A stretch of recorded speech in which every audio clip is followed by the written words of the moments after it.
Hi folks, this is all the fruit, and here I have the tamarind. Well, I've been seeing trees during my travels to tropical and subtropical places throughout the world, and I never thought anything about it. Well, tamarind is a tropical / subtropical fruit tree. Yeah, you see it in the tropics, also in Borneo. And then somebody told me actually in Borneo it seems to struggle because it's rather a plant of the, well, drier or at least semi-dry tropics. And in the constant rainy weather of Borneo, yeah, there is already the next rainstorm coming, it seems to struggle. And then I thought, okay, I want to see how the tamarind copes with the local weather here. He said actually in Borneo it's being replaced in the cuisine partially by some other sour fruit, which are, I think, even by Garcinia Cambodia, could it be? Because the tamarind doesn't grow really well in this climate.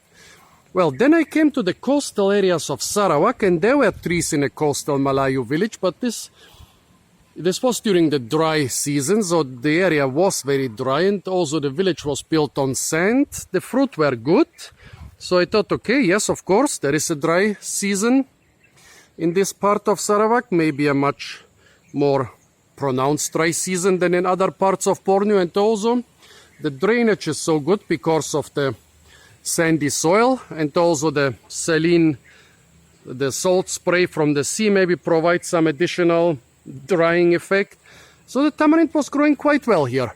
But now I'm in Tenom, in Sabah Agricultural Park, and this area is neither coastal nor extremely dry. Well, we are in quite a dry spell now.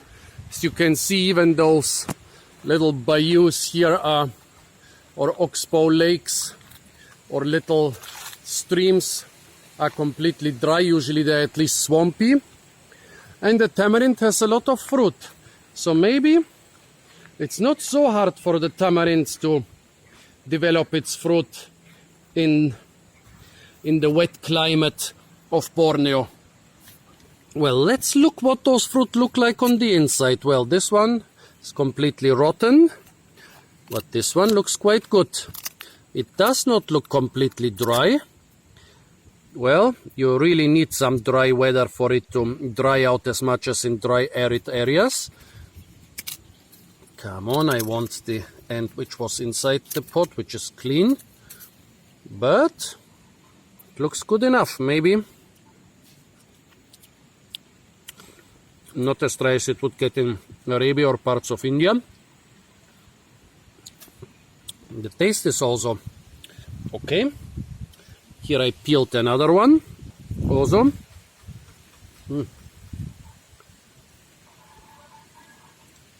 Not as dry as it could be, but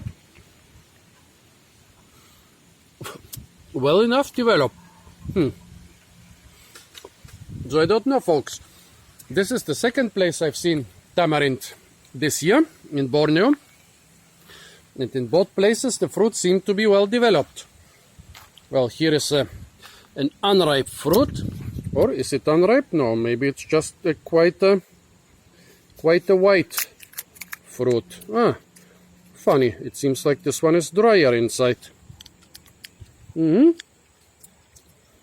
Funny. I thought this one would be unripe, but actually it seems it's more ripe, or definitely more dry. Yeah, this one is more like a tamarind I know from drier areas of the world. So I don't know. Maybe it's a question of the weather of the weeks around the ripening of the respective fruit. Maybe what the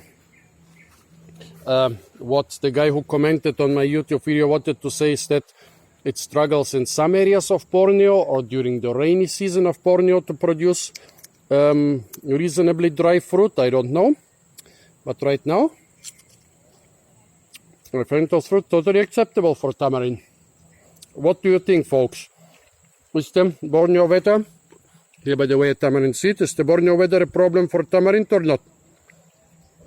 So this was the tamarind in the constantly or almost constantly rainy weather in Borneo.